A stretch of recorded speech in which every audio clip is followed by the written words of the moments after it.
Inspirasi, Inforia, Islami, semuanya di IKIM. Berita ini dibawakan eksklusif oleh Kembara Salam Travel and Tour Sdn Bhd. Layari www.kembarasalam.com atau hubungi 010-8272-659 untuk info. Kembara Salam, peneraju destinasi pelancongan anda.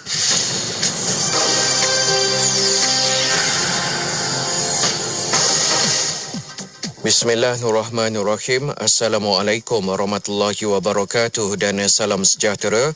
Bersama saya Ahmad Nazri Muhammad Yusof dalam berita IKIM. Projek jalan sepanjang 45 km yang merupakan sebahagian daripada jajaran lebuhraya pesisiran pantai barat dari Tanjung Karang ke Sabak Berenam Selangor berjaya disiapkan lebih awal daripada yang dijadualkan dengan penjimatan kos sejumlah RM31 juta. Menteri Kanan Kerja Raya Datuk Seri Fadilah Yusof berkata, projek menelan belanja sebanyak RM749 juta itu telah bermula pada 21 Mac 2016 dan siap sepenuhnya pada 22 Februari lalu, lebih awal dari tarikh yang sepatutnya iaitu pada bulan Mac ini. Beliau bercakap demikian kepada pemberita selepas majlis penyerahan dan perasmian projek naik taraf Jalan Persekutuan 5 dari Tanjung Karang ke Sabak Berenam di dataran Tonggak 10 Sungai Besar di Sabak Berenam. Menteri Komunikasi dan Multimedia Tan Sri Amran Musa menggesa syarikat telekomunikasi di Malaysia untuk lebih proaktif menaik taraf perkhidmatan internet di menara telekomunikasi sedia ada, terutamanya di kawasan luar bandar dan pedalaman. Justru beliau berkata penyertaan lebih proaktif daripada syarikat telekomunikasi terbabit amat diperlukan dalam usaha membantu pihak kerajaan meningkatkan liputan internet sekaligus memastikan semua penduduk di kawasan itu dapat turut sama menikmati capaian internet lebih efisien dan berkualiti. Di samping itu, jelas Menteri berkenaan, beliau ingin melihat syarikat telekomunikasi lebih proaktif dalam membantu hasrat kerajaan bagi memperluaskan lagi kesaling hubungan dan meningkatkan kualiti internet selain usaha yang dijalankan oleh Suruhanjaya Komunikasi dan Multimedia melalui dana pemberian perkhidmatan sejagat USP.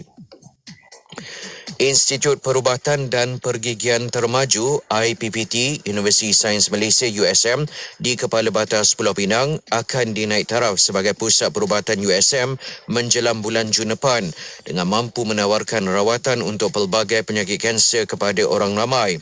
Sehubungan itu, Naib Chancellor USM Datuk Dr. Faisal Rafiq Muhammad Adikan berkata, ditubuhkan sejak 2 dekad, IPPT yang merupakan satu daripada pusat kecemerlangan di bawah USM kini semakin mengurat langkah menjadi lebih maju dan berdaya saing.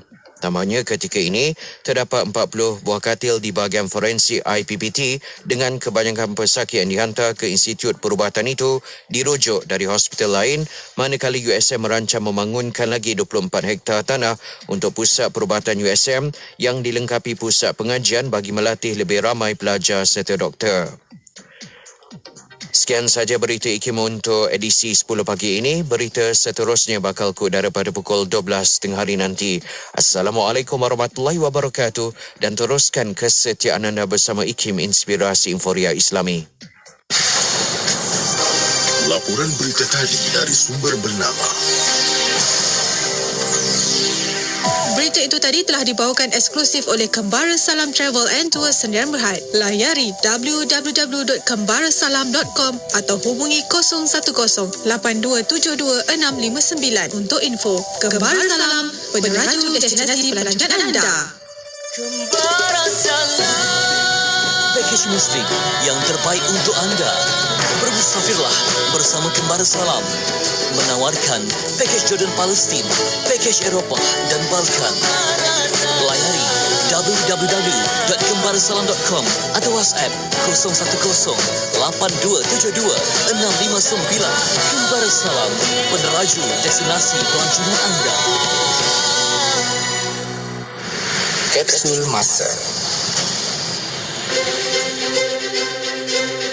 Pada 13 Mac dalam tahun 1969, Kerajaan Negeri Terengganu dan Kementerian Pelajaran bersetuju untuk menjadikan Sekolah Menengah Sultan Zainal Abidin Kuala Terengganu sebagai pusat pengajian tinggi Islam di Pantai Timur.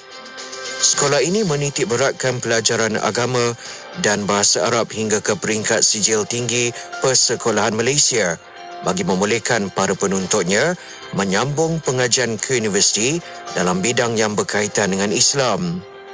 Pada permulaan, 2 orang pegawai pelajaran dihantar ke Sekolah Sultan Zainal Abidin bagi mengkaji perjalanan sekolah tersebut dalam usaha menjadikannya sebagai pusat pengajian tinggi Islam.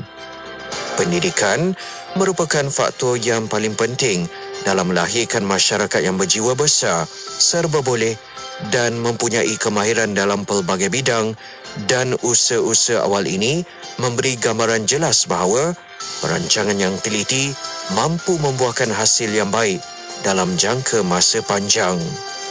Petikan fakta ini disediakan oleh Seksyen Dokumentasi dan Penerbitan Arkib Negara Malaysia.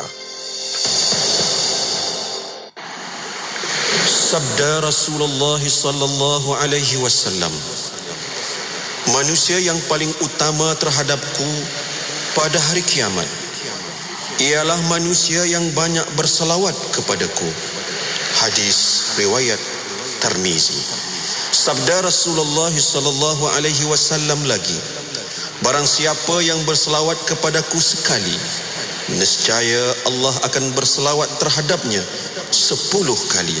Hadis riwayat Muslim. Allahumma salli ala Muhammad, ya Rabbi salli alaihi wasallim. Allahumma salli ala Muhammad, ya Rabbi salli alaihi wasallim. Allahumma salli ala Muhammad, ya Rabbi salli alaihi wasallim. Allahumma salli ala Muhammad, ya Rabbi salli alaihi wasallim. Allahumma salli ala Muhammad, ya Rabbi salli alaihi wasallim. Allahumma salli ala Muhammad, ya Rabbi salli alaihi wasallim. Allahumma salli ala Muhammad, ya Rabbi salli alaihi wasallim. Allahumma salli ala Muhammad, ya Rabbi salli alaihi wasallim. Allahumma salli ala Muhammad, ya Rabbi salli alaihi wasallim. Allahumma salli ala Muhammad, ya Rabbi salli alaihi wasallim. Allahumma salli ala Muhammad, ya Rabbi salli alaihi wasallim.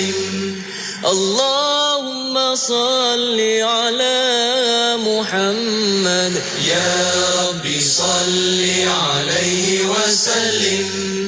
Allahumma salli ala Muhammad, ya Rabbi salli alaihi wasallim. Allahumma salli ala Muhammad, ya Rabbi salli alaihi wasallim. Allahumma salli ala Muhammad, ya Rabbi salli alaihi wasallim. Allahumma salli ala Muhammad, ya Rabbi salli alaihi wasallim. Selami ilmu untuk kehidupan kita seharian bersama Nur Hayati Paradi di Aspirasi 10.1. IKIM, Inspirasi Inforia Islami.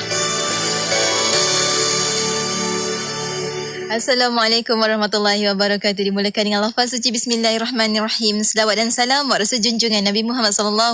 Selamat pagi, salam aspirasi dan juga salam duha untuk semua rakan pendengar Radio Institut Kefahaman Islam Malaysia. 10:10 minit pagi waktu ini dan masanya untuk saya Nurhayati Paradi temankan anda 3 jam insya-Allah pertemuan kita hari ini sehingga ke pukul 1 tengah hari nanti untuk perkongsian aspirasi 10.1 edisi Selasa 29 Mac 2022 bersamaan dengan 26 Syaban 1443 Hijrah. Moga-moga Allah kurniakan kita keberkatan di bulan Syaban ini dan Allah sampaikan kita ke bulan Ramadan nanti insya-Allah. Amin ya rabbal alamin. Moga-moga kita dapat beramal di bulan Ramadan dan juga dapat Allah terima amal-amal kita di bulan Ramadan tersebut insya-Allah.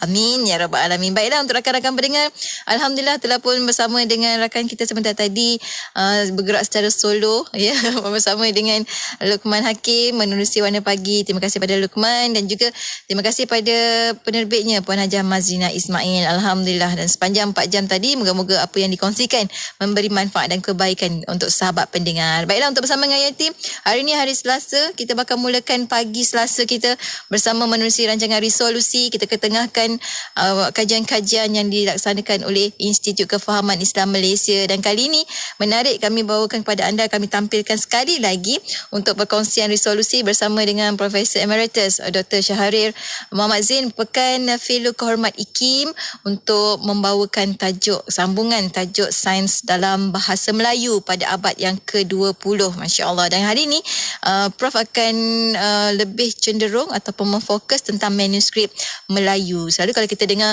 kalau kita ikuti, kalau anda juga lah kan yang mana mengikuti perkongsian dahulu bersama dengan Profesor Dr. Tatiana Denisova, bila cakap tentang manuskrip Melayu, kebanyakannya adalah berkaitan dengan sastra dan sebagainya. Tapi kali ini menarik sebab Prof Syahril akan bawakan kepada kita sebenarnya ada juga manuskrip Melayu yang menyentuh tentang sains dan matematik. Nak tahu penjelasannya, pendetailannya, ikuti perkongsian resolusi nanti di FB IKIM FM, YouTube channel IKIM, dan pastinya secara langsung kami bawakan kepada anda di Radio Institut Kefahaman Islam Malaysia. Jom, saat ini kita bersama dengan Syekh Rashid Masyari Al-Afasi dengan Ramadan, tentunya hanya di IKIM, Inspirasi Inforia Islami, bertemankan saya Nurhayati Paradi.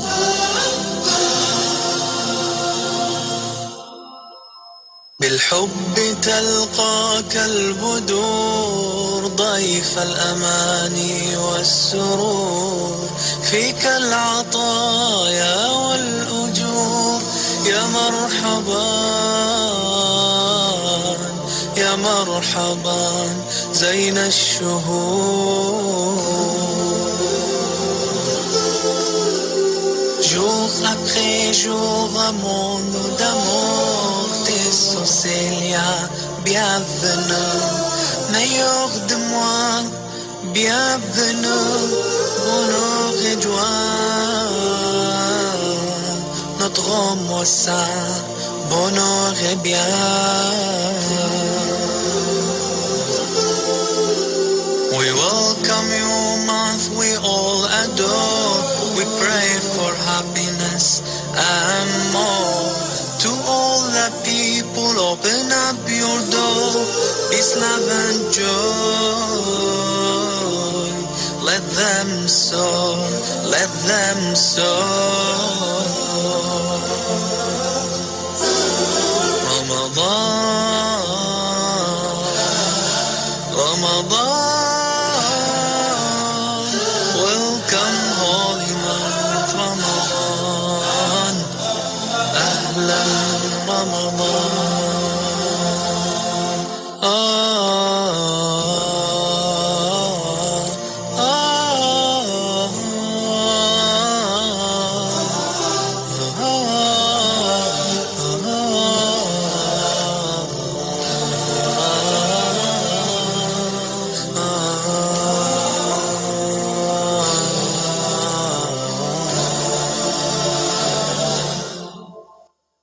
أحلى القوافي والنشيد في مقدم الشهر السعيد النور في الدنيا يزيد والرب تواب شكور أحلى القوافي والنشيد في مقدم الشهر الشهر السعيد النور في الدنيا يزيد والرب تواب شكور والرب تواب شكور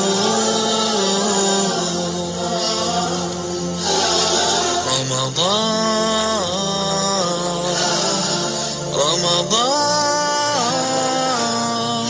welcome holy month Ramadan welcome Ramadan. Assalamualaikum, saya Ustazah Isfadiah. Wakaf telaga adalah sedekah yang paling afdal untuk ibu ayah kita yang telah meninggal dunia. Selama ini mereka banyak berjasa membesarkan kita. Ayo kita keluarkan sedikit rezeki yang kita ada untuk berwakaf buat ibu ayah kita yang tercinta. Segera rebut peluang untuk wakaf telaga bersama Serantau Muslim, dapat pahala jariah dan bantu orang yang susah. Layari segera wakaftelaga.com atau hubungi 03-8408-1789. Sedekah Serantau Muslim. Dah lama kita tak kunjungi pesta buku kan? Yelah, sejak kau pergi Melanda, rasa rindu pula. Tapi jangan risau. Saya dengar pesta buku digital akan diadakan dari 24 Mac sehingga 30 Mac 2022. Kita boleh mendapat diskaun e-buku IKIM sebanyak 15%. Tapi kenapa kita perlu beli e-buku? Sebab macam-macam kelebihan boleh kita dapat. Lebih murah, jimat, dapat dibaca segera. Saiz fail pun kecil. Dan satu akaun boleh digunakan pada 5 peranti yang berbeza dalam masa yang serentak. Telefon pintar, iPad, komputer, semua boleh. Oh, menarik tu. Macam mana nak beli? Layari je www.ikimniaga.my dan pilih e-buku IKIM. Lepas tu, tekan je pada buku yang kita nak dan kita akan dihantar ke laman sesawang eCentral. Untuk bantuan, WhatsApp je di 011-5769-5400. Cepat sementara promosi masih ada. Tawaran menarik. Radio IKIM membuka ruang dan peluang kepada para penaja untuk memperkenalkan produk dan perkhidmatan kepada lebih 1 juta pendengar seluruh Malaysia. Jom tingkatkan penjenamaan syarikat anda melalui pengisian rancangan menarik bersama tawaran iklan percuma sepanjang tahun. Rebut peluang ini dan nikmati pelbagai faedah penajaan yang sangat berbaloi. Hubungi 017-345-2564 atau 012-686-9236. Kami sedia membantu anda. Tarikh tutup permohonan iklan pada 16 hari bulan setiap bulan.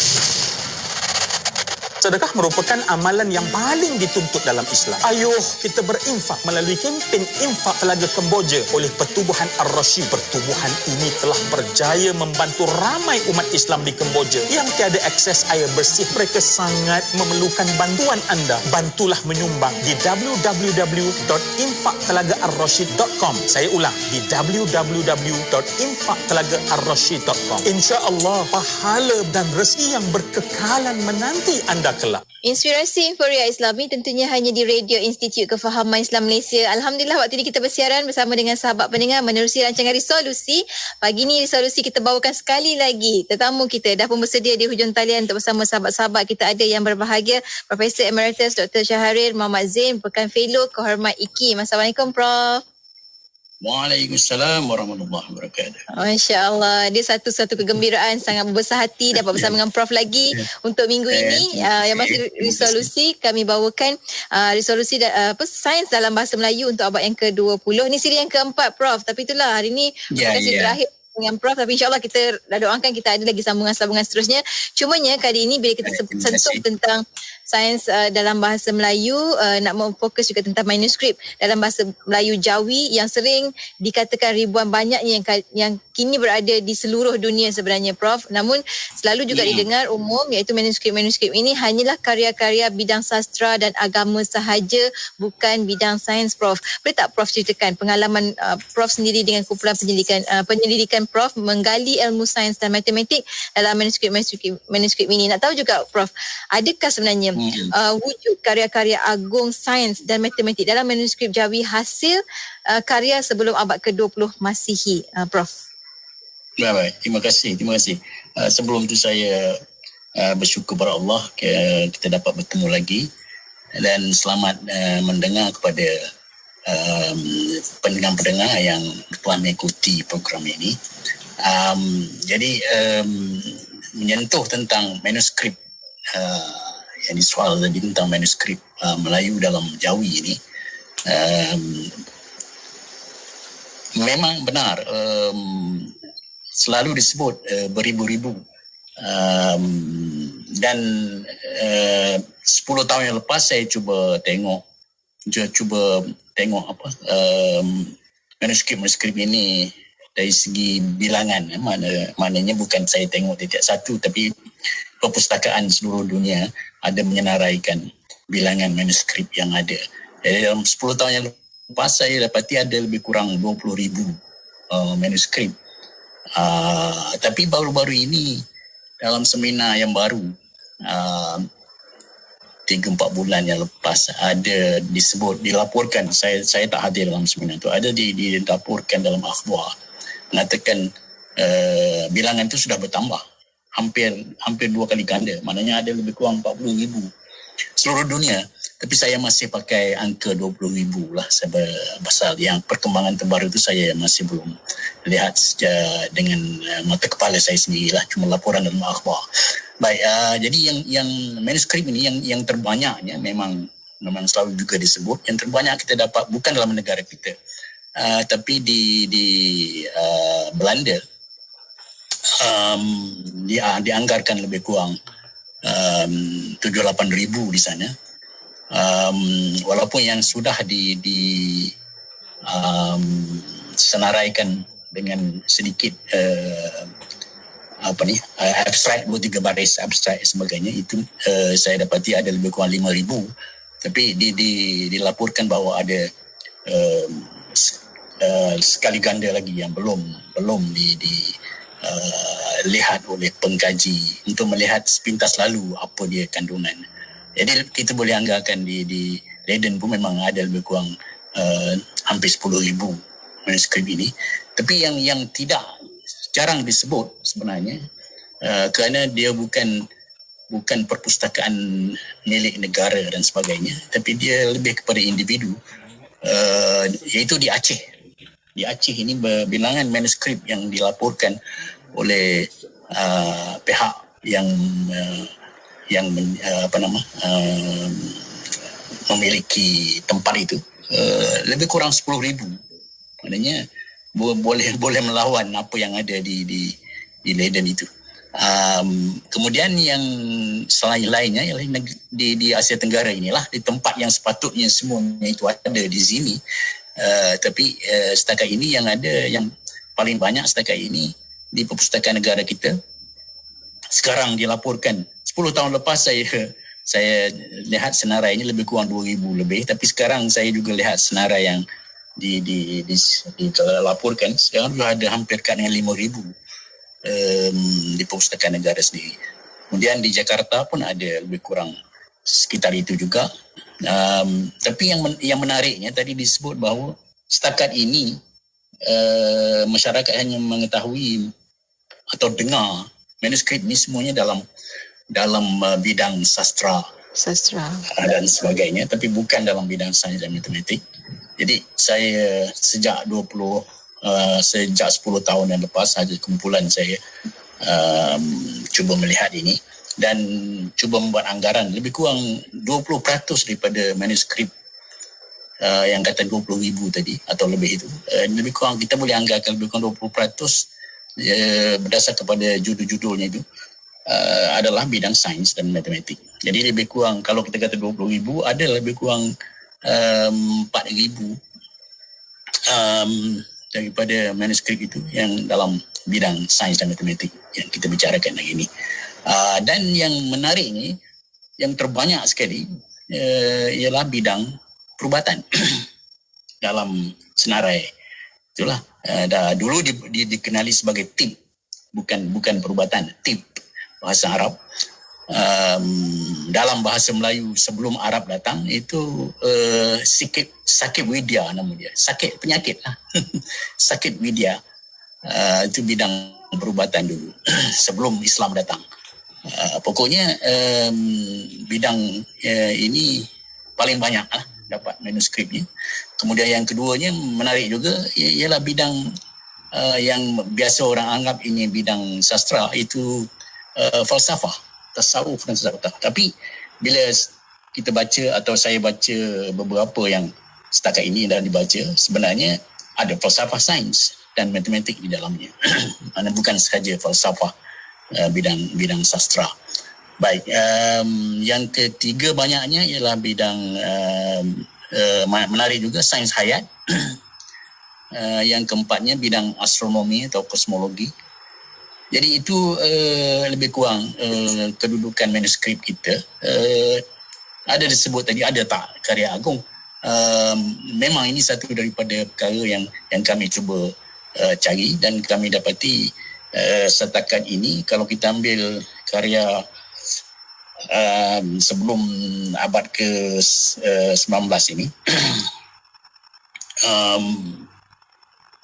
ada sekarang ini hampir tiap-tiap bidang ni ada karyanya yang agak bagus dan boleh kita kata kalau bukan agung pun besar lah, karya besar. Jadi misalnya dalam bidang astronomi tadi ada yang telah saya sebut dalam kuliah atau siri yang lepas ini, karya Ar-Ranieri dan agak komprehensif.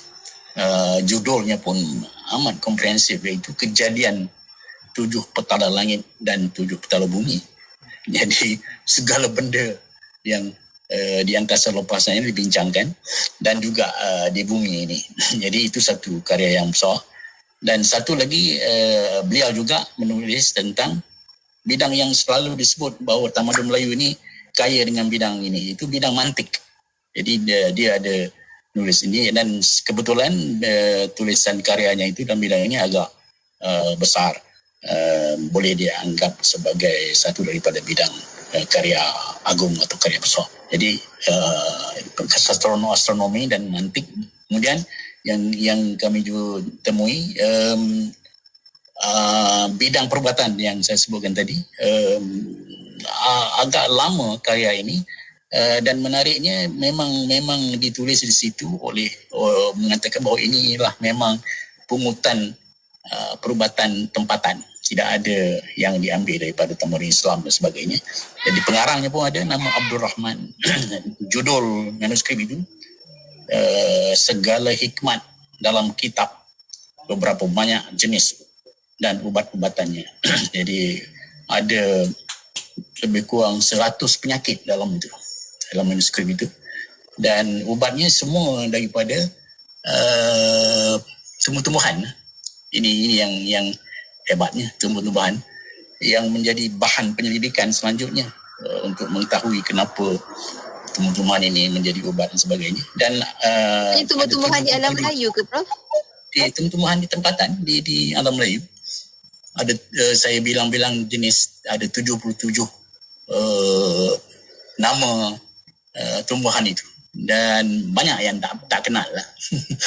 Tulisannya pun susah nak baca, ejaan dan sebagainya, tapi pokoknya banyak tak kenal. Ada 11 jenis haiwan yang menjadi ubat. Jadi yang paling banyak ialah tumbuh-tumbuhan lah. Jadi menariknya ada 100 lebih penyakit itu. Ditulis dalam tahun 1790. Kemudian kita juga ada satu kitab atau karya yang agung dalam bidang aritmetik dan juga ekonomi, ditulis oleh Abdul Rauf Singkil. Ini dari Aceh. Ini pun lama, 1672 Masihi. Ini memang boleh dianggap karya agung, bukan saja dalam aritmetik tapi juga dalam ekonomi. Segala ilmu ekonomi dalam Bank Islam sekarang ini sudah ada dalam buku ini. Pengurusan Islam, ekonomi Islam dan sebagainya. Jadi kitab tu nama dia Mir'atut Tulab. Abdul Rauf Singkil, memang pengarangnya terkenal lah. Yang keempat, ini mungkin lagi orang sastra pun kenal ini, Hamzah Fonsuri. Hamzah Fonsuri ini karya dia 1590-an. Ini lagi tua. Tapi dari segi sainsnya memang ini karya agung sebab menceritakan bagaimana asal usul kejadian alam semesta ini. Kejadian alam semesta ini yang cukup menarik. ada 2 karya beliau itu yang digabungkan dua-dua ini akan dapat satu bidang kosmologi yang agak menarik. Jadi kami anggap ini satu daripada karya agung. Yang seterusnya karya dalam bidang matematik. Ini memang karya agung. Hampir seluruh matematik sekolah sampai tingkatan 5 sekarang kalau nak ditengok ada dalam kitab ini. Pengarangnya Ahmad Khatib Al-Minangkabawi, maknanya dia daripada Minangkabau lah. Al-Minangkabawi, nama dia Ahmad Khatib. Ditulis dalam tahun 1890. Alamul Hisab nama kitab tu, Alamul Hisab. Dan yang akhir sekali dari segi karya agung yang nak saya sebut di sini. Tadi sudah ada berapa tadi? Ada 7, 8. Ini yang terakhir 9. Ini bidang juga besar yang mendahului karya dalam bahasa Inggeris sekalipun. Bidang kepimpinan. Hari itu saya dah sebut juga, tapi di Batu Bersurat ini manuskrip. Batu Bersurat lagi lama. Tapi ini manuskrip ditulis oleh Bukhari Al-Jauhari tahun 1603. Tajuk buku itu nama Tajus Salatin, Mahkota Raja-Raja. Menceritakan apa dalam itu, bagaimana pemimpin agung, sifat-sifat pemimpin yang patut ada kalau nak menjadi pemimpin yang hebat dan sebagainya. Jadi ini bidang besar. Dan kumpulan saya menganggap bidang ini juga bidang sains matematik. Sekarang lah, dulu tidak. Sekarang memang bidang ini bidang sains matematik. Itu mencari sifat-sifat asasi manusia yang kalau boleh mungkin tak lebih pada 7 sifat manusia ini yang boleh dianggap asas untuk menjadi pemimpin yang hebat ini. Jadi dari segi sains matematiknya, kepimpinan ini sekarang ini sudah pun dianggap satu daripada bidang sains matematik. Jadi itu saja yang saya nak ambil peluang ini untuk membayangkan ada banyaknya manuskrip, kemudian ada karya agung yang telah saya sebut tadi. Itulah, ini kepimpinan tadi, kalau macam sebelum ni Prof sebutkan tentang yang di Batu Bersurat tu, pemimpin tu mesti tampan dan sebagainya kan. Kemudiannya pandai rasuah punya di hujung tu. Masya Allah, saya ingat apa yang Prof kongsikan masa satu ketika minggu lepas tentang kepimpinan. Dan kita insyaAllah kita akan kongsikan pula Prof dah kongsikan secara mendalam juga. Saya tertarik dengan nama-nama tersebut. Nanti insyaAllah kalau ada rezeki kita kapsulkan pun cantik juga kan Prof, kan kita ketengahkan individu-individu yang hebat ini pada masyarakat. Dan kita nak tahu juga lepas ni lah apa antara sains dan matematik yang besar juga yang kumpulan penyelidikan Prof dah temui sehingga kini dalam manuskrip Jawi itu. Kita akan kongsikan lepas kita berhenti rehat seketika. Untuk anda jangan ke mana-mana, lebih banyak lagi yang bakal Prof Syahril kongsikan bersama dengan anda. Jadi jangan ke mana-mana, teruskan bersama kami tentunya hanya di IKIM, Inspirasi Inforia Islami, menerusi perkongsian resolusi. Allahumma salli wa sallim ala Sayyidina Muhammad al-Fatih lima uliqa wal khatim. Allahumma salli wa sallim ala Sayyidina Muhammad al-Fatih lima uliqa wal khatim. Allahumma salli wa sallim ala Sayyidina Muhammad al-Fatih lima uliqa wal khatim. Lima sabaqa nasiril haqqi bil haqqi wal hadi. Lima sabaqa nasiril haqqi bil haqqi wal hadi. Ila siratikal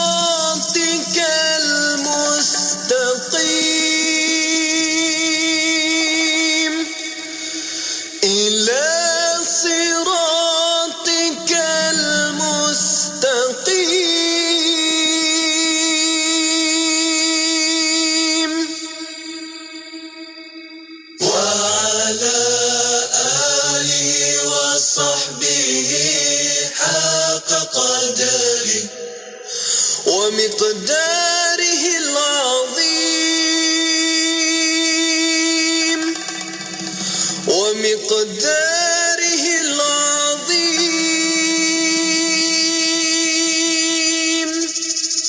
اللهم صل وسلم على سيدنا محمد الفاتح لما أغلق والخاتم اللهم صل وسلم على سيدنا محمد الفاتح لما أغلق والخاتم اللهم صل وسلم على سيدنا محمد الفاتح لما أغلق. Bersedekahlah. Sesungguhnya tidak akan berkurang harta dengan kita melakukan sedekah. Jom bersama-sama dalam pembinaan Masjid Yusof Kampung Sungai Pusu Gombak. Anda boleh terus menyalurkan sumbangan ke akaun Bank Islam 1416 2011 000 520. Jom sedekah. Dua. Sekejap. Ini je kawan saya ni. Kalau beli barang mesti dua. Kasut dua, baju dua. Semualah dua. Sekarang dia tengah kembangkan lagi perniagaan. Nak beriklan pun pilih dua. Iklan di radio dan media sosial. Apa tunggu lagi? Inilah masanya. Promosikan perniagaan anda di platform media sosial dan Radio IKIM dengan pakej yang sangat berbaloi. Hubungi 017-345-2564 atau 012-686-9236 hari ini. Tarikh tutup permohonan iklan pada 16 hari bulan setiap bulan. Institut Kefahaman Islam Malaysia sedang menganjurkan pertandingan mereka cipta video animasi Kefahaman Islam untuk penuntut Institut Pengajian Tinggi IPT. Penyertaan terbuka kepada penuntut ijazah sarjana muda dan ke atas. Ikuti 3 langkah berikut. Pilih tema yang ditetapkan, cipta video animasi 3D yang berdurasi 5 minit dalam format MOV atau MP4 yang beresolusi tinggi dan hantarkan kepada kami. Hadiah-hadiah berikut menanti para pemenang. Tempat pertama, RM15,000. Tempat kedua, RM10,000. Tempat ketiga, RM5,000 dan 5 hadiah sagu hati yang bernilai RM1,000 setiap satu. Untuk keterangan lanjut, layari www.ikim.gov.my atau hubungi unit program dan latihan IKIM di talian 03 6204 6323. Tawaran istimewa kepada agensi-agensi pelancongan di Malaysia. Kini Radio IKIM mengadakan promosi package travel dalam tempoh terhad. Jom rancakkan kembali perniagaan anda dan rebut peluang ini. Khas buat 25 syarikat yang terawal, percuma slot bual bicara. Menarik kan? Ingin buat tempahan? Boleh, hubungilah kami sekarang 017-345-2564 atau 012-686-9236. Tarikh tutup permohonan iklan pada 16 hari bulan setiap bulan. Bukan kata tak boleh rasa diri baik, tapi berhati-hatilah dengan tipu daya syaitan. Bila sebaik kita baca satu juzuk Al-Quran, tiba-tiba kita yang menerima amalan kita sendiri. Kita rasa kita solehah lepas tu. Kita rasa kita lebih baik daripada orang yang tak baca walaupun satu muka surat. Tiba-tiba lidah kita yang baru habis satu juzuk Al-Quran, kita pun bertanya kepada suami di sebelah, awak berapa muka surat hari ini baca Quran? Saya dah habis dah satu juzuk. Subhanallah, na'udzubillah min zalik. Rupanya satu juzuk yang dibaca itu bukan menambahkan iman dia, bukan menambahkan lidahnya menjadi akhlak yang mulia, tetapi dia mengeluarkan kata-kata yang ada unsur riak, ada unsur takabur dengan satu juzuk yang dia baca pada saat itu. Manakala mungkin suami yang diperli itu pula bertukar dapat pahala, sebab pahala sabar diperli isteri yang baca satu juzuk Al-Quran dan dia tak baca walaupun suatu muka surat. Berhati-hatilah kita. Sebab itu para ulama berpesan, kadang-kadang dengan satu istighfar perlu disusuli dengan istighfar yang lain. Kerana mungkin istighfar pertama dengan rasa ujub. Kemudian istighfar kedua, ujub lagi. Susuli sehinggalah hilang penyakit-penyakit yang boleh merosakkan istighfar kita tu. Pelihara diri, didik hati, tarbiyah usah berhenti. Terus dengarkan IKIM menerusi perkongsian tarbiyah setiap hari Jumaat pada pukul 10 pagi. Tentunya hanya di IKIM Inspirasi Inforia Islami. Inspirasi Inforia Islami tentunya hanya di Radio Institut Kefahaman Islam Malaysia. Kita kembali bersiaran bersama dengan sahabat pendengar menerusi rancangan Resolusi. Masih lagi bersama dengan yang berusaha Profesor Emeritus Dr. Saharir Muhammad Zain, Pekan Fellow Kehormat IKIM. Bersama dengan sahabat-sahabat, Masya Allah, dia rasa teruja untuk tahu lebih lagi. Sebab bila Prof sebutkan satu persatu tadi dalam bidang-bidangnya, Masya Allah, maksudnya bidang manuskrip ini dipelopori dalam banyak bidang. Tak ketinggalan sains dan matematik pun ada sekali. Jadi Prof, boleh tak Prof kongsikan dengan kami lah tentang sains dan juga matematik yang besar yang kumpulan penyelidikan Prof temui hingga kini dalam manuskrip Jawi itu, Prof? Baik. Terima kasih. Mungkin kesempatan ni saya cuba sebut 3 atau 4 bidang. Tapi bidang pertama ni sudah pun saya sebut dulu, tapi kerana berdasar pada batu bersurat, dia hanya sampai kepada juta. Tak ada nombor lebih besar pada juta. Tapi di manuskrip ini ada sampai berbilion-bilion bilangan istilahnya sekali. Jadi itu yang saya nak sebut sepintas laluan tu. Jadi setakat ini kalau berdasar pada batu bersurat, kita ada istilah sampai kepada 100,000. Kita ada istilah dia keti. Lembong dan 10 keti kita ada istilah dia juta sekarang. Saya dah mati kat situ lah, lepas tu tak ada. Tapi di manuskrip ni ada lagi nama bilangan selepas itu yang sekarang kita kenal, iaitu billion. Jadi billion, trillion ini bukan saja setakat trillion, ada sampai wishillion. Wishillion ini yang terbesar lah. Kalau nak dipadankan dalam bahasa Inggeris sekarang, bahasa Inggeris ni baru aja ni diperkenalkan ni. Decillion ni baru diperkenalkan dalam pertengahan abad ke-20. Sedangkan yang saya cerita ni semua sebelum abad ke-20, abad ke-19. Nama-nama bilangan ni billion, ejaan Jawi lah, iaitu 1,000 yuta. 1,000 yuta. Maknanya yang dalam bahasa Melayu ni semuanya ribu-ribu. Selepas tu ribu-ribu. 1,000 juta dia dapat 1 bilion. 1,000 bilion dia dapat 1 trilion. 1,000 trilion dia dapat katerlion. 1,000 katerlion dia dapat sangkilion. 1,000 sangkilion dia dapat sisilion. Sampailah saya sebut tadi wishillion, ada 10 tingkat. Daripada bilion ada 10. Di atas satunya 1,000 unit dia. Jadi yang nak saya ceritakan ini lebih awal daripada bahasa Inggeris. Itu satu. Yang kedua, unit dia itu 1,000. Inggeris pada abad ke-19 dia mula perkenalkan bilion ini. Semuanya asas dia ialah juta-juta.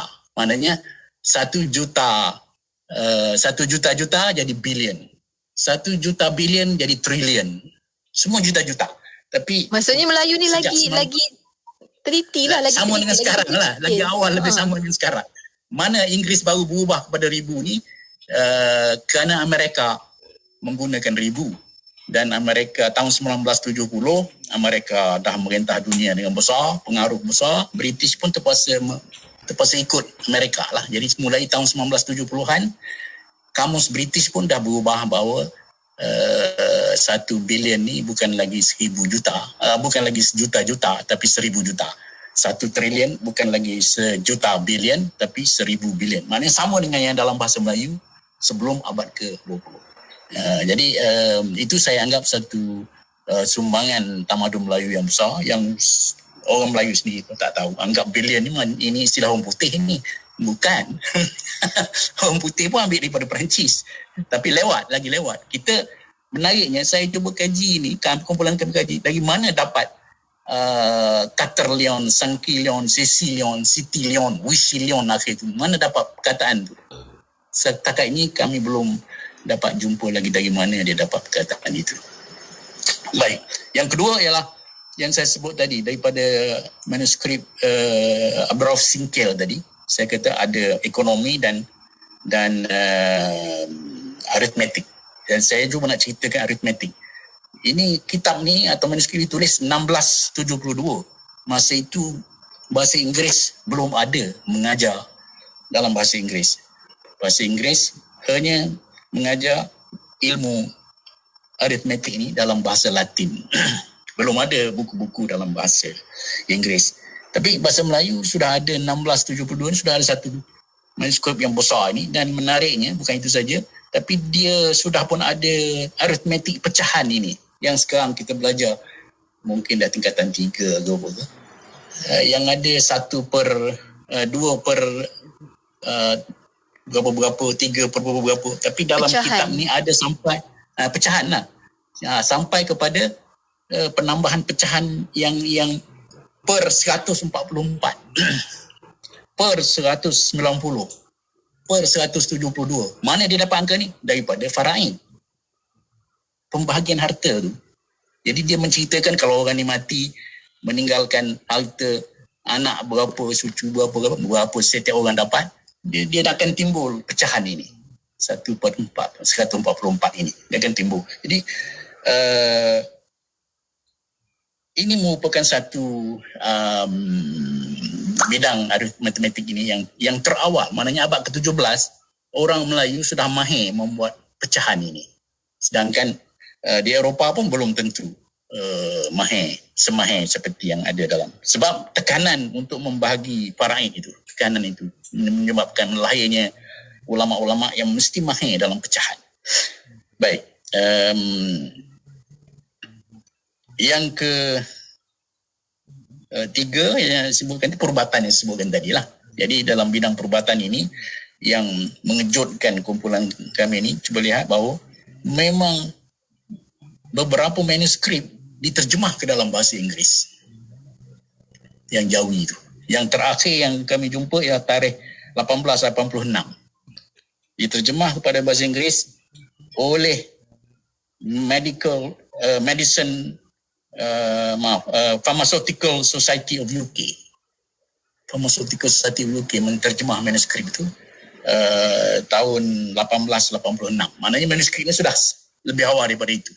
Tapi terjemahan dia 1886 kerana kandungannya, mengikut penterjemah itu, kandungannya mengandungi perubatan yang cukup mujarab dan bagus untuk diamalkan di UK malah di Eropah pada akhir abad ke-19. Ini satu daripada penemuan kami yang kami ingin berkongsi. Selain daripada itu, memang perubatan dalam Jawi ini menjadi rujukan pada sarjana-sarjana di Eropah menerusi Belanda. Belanda banyak memungut perubatan di Indonesia sekarang lah. Bukan di tempat kita ni, tapi di Indonesia.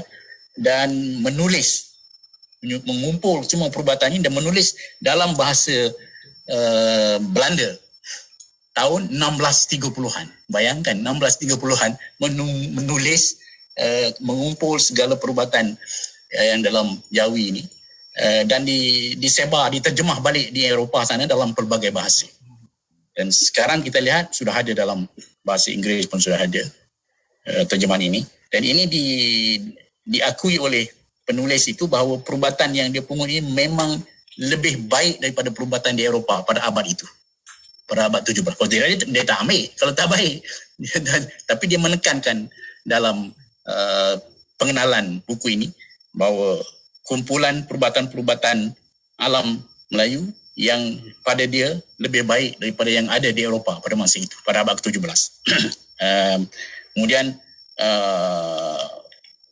Kerajaan Osmaniyah. Kerajaan Osmaniyah ada rekod pernah menghantar wakil doktor dia kerajaan untuk mendapatkan perubatan daripada Aceh untuk perluan di sana lah. Jadi ini menunjukkan bahawa perubatan dalam bahasa Melayu sehingga abad ke-17-18 ni menjadi peringkat bukan 18 lagi tadi, kalau yang tadi 1880 mana abad ke-19 masih menjadi taraf antarabangsa perubatan. Baik, yang akhir sekali saya nak sebut tentang tadi saya sebut mantik tadi.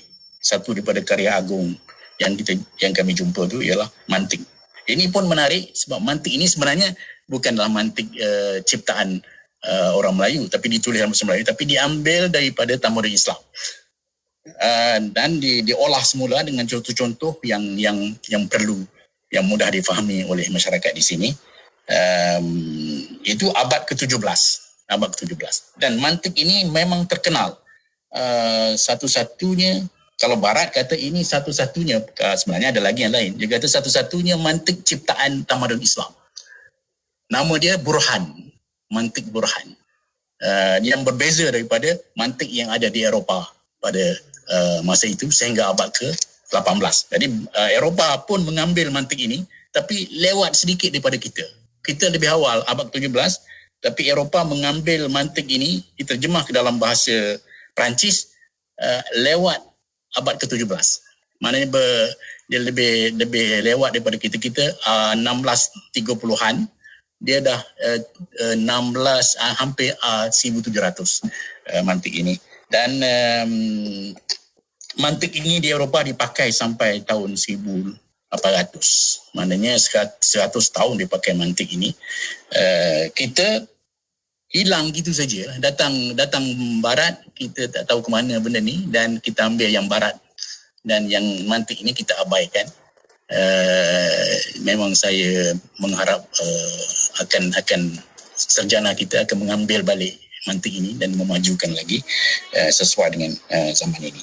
Saya rasa itu yang nak saya kongsi. 4 bidang yang kami anggap agak besar penemuan setakat ini. Dia bukan sekadar sangat besar, Prof. Dia sangat membanggakan dan rasa sayang kalau kita betul-betul macam Prof kata tadi lah, harap-harap satu masa nanti ada yang mengangkat karya-karya tersebut untuk dikaji, diketengahkan kepada masyarakat. Sebab ini adalah tinggalan Melayu sebenarnya yang perlu digali semula, dicari dan juga dikekalkan dalam masyarakat kita. Prof, sebab kita ni merupakan siri terakhir untuk kali ini. Sedih pula lah saya. Tapi insyaAllah saya sangat-sangat positif. Prof akan mengisi lagi program-program di IKIM insyaAllah. Boleh tak Prof buat sedikit kesimpulan lah mengenai tajuk kita iaitu Sains dalam Bahasa Melayu sebelum abad yang ke-20 ni. Sedikit kesimpulan lah untuk minggu-minggu sebelum ini sekali. Baik. Terima kasih. Saya rasa yang pertama sekali saya harap dan menerusi 4 saya siri ini pendengar dapat melihat bahawa bahasa Melayu ni bukan saja tak miskin tapi bahasa Melayu telah mencipta ilmu. Kalau miskin tu mana nak bercakap pun tak boleh lah. Ada 4 perkataan yang saya sebutkan tadi hari itu. Tapi bukan itu saja. Maknanya dalam bahasa Melayu pernah digunakan bahasa Melayu untuk mencipta ilmu sehingga ada beberapa bidang yang kita terkehadapan daripada Eropah sehingga abad ke-19. Tadi saya bagi contoh perubatan. Kita memang abad ke-19 tu masih lagi Barat menterjemah karya perubatan kita. Kemudian yang kedua, saya juga ingin membuat kesimpulan dan juga menyeru kepada pihak berkuasa, Kementerian Pendidikan khususnya, bahawa matematik sekolah ni sebenarnya hampir semua sukatan pelajaran matematik sekolah ini, melainkan kalau tentang komputer dan sebagainya barulah, tapi yang biasa, yang piawai tentang apa dia matematik sekolah yang perlu dipelajari, matematik itu memang ada ciptaannya dalam bahasa Melayu. Sebelum abad ke-17 lagi, kita tak perlu rasa rendah diri bahawa nak belajar matematik pun kena terjemah dalam bahasa Inggeris, matematik sekolah pun. Tapi kita sudah cukup bukti bahawa matematik sekolah memang bahannya karya asli kita cukup banyak yang boleh terma-termanya memang datang daripada bahasa Melayu. Terma-termanya dari sarjana kita yang dulu, tak perlu kita terjemah. Jadi patut diusahakan diganti secara perlahan-lahan. Mana yang terlampau Eropah nampak tu tergantikan dengan matematik kita dan sains kita. Yang ketiga yang saya nak kongsi di sini, kesimpulannya ialah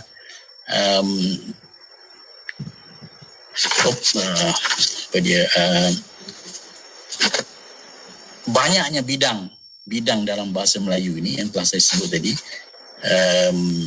yang sebenarnya yang terkehadapan banyak, dan bukan pada masa dulu abad 17-18 terkehadapan, tapi kalau kita gali benda ini balik dan baca balik benda ini, sebenarnya masih relevan sampai sekarang, boleh diubah suai dan di kontemporerkan menjadi ilmu yang setanding dengan apa yang ada sekarang.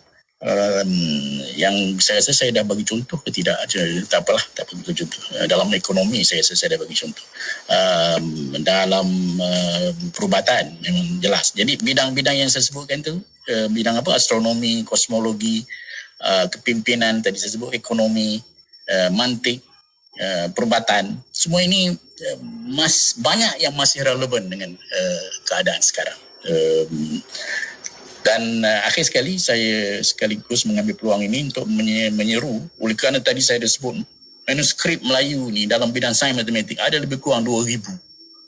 Kumpulan saya hanya setakat ini baca dalam tak sampai 200. Bila nak habis 2,000 ini? Ada banyak lagi. Ayalah, mana ada 1,800 lagi. Jadi saya menyeru supaya lebih ramai lagi sarjana sains dan matematik kita ni cuba ambil 1-2 manuskrip ini, baca. Kita ada hampir 1,000 sarjana kita dalam bidang sains dan matematik ini. Profesor saja pun mungkin 1,000 lebih. Kalau seorang nak dapat satu aja dah, dalam masa setahun dah habis dah manuskrip ini. Kita kena baca habis ini. Ini warisan kita ditulis 1,800. Kita kena baca habis benda ni, kemudian kita sambung. Disesuaikan dengan ilmu yang ada sekarang. Sekurang-kurangnya kita sambung budaya kita, warisan kita. Sekarang kita duk sambung warisan Eropah. Warisan kita tak tahu ke mana. Jadi itu seruan saya, supaya lebih ramai ahli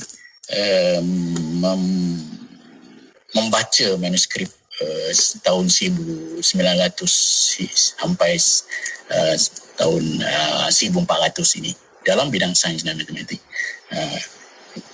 Sekian saja yang nak saya buat kesimpulan setakat ini. Masya Allah. Maksudnya Melayu memang boleh maju. Kita dah ada jalan pintas. Kalau kita betul-betul belajar, kita dah ada jalan pintasnya. Apa yang ada, macam Prof kata tadi, kita dah ada banyak dah yang disumbangkan. Kita hanya perlu ambil dan kemudian kembangkan ikut semasa. Dan apa yang ada sekarang ni pun dah cukup relevan dah untuk masa kini. Walaupun ianya berlaku pada abad yang ke-20. Sebelum abad ke-20 lagi kan Prof. Tapi sangat-sangat relevan sehingga hari ini.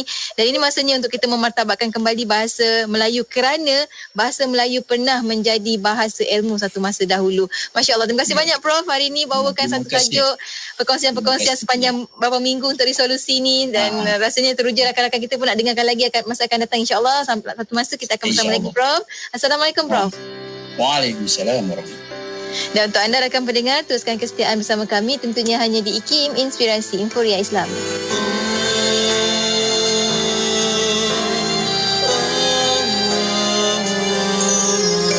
Seringkali kita tertarik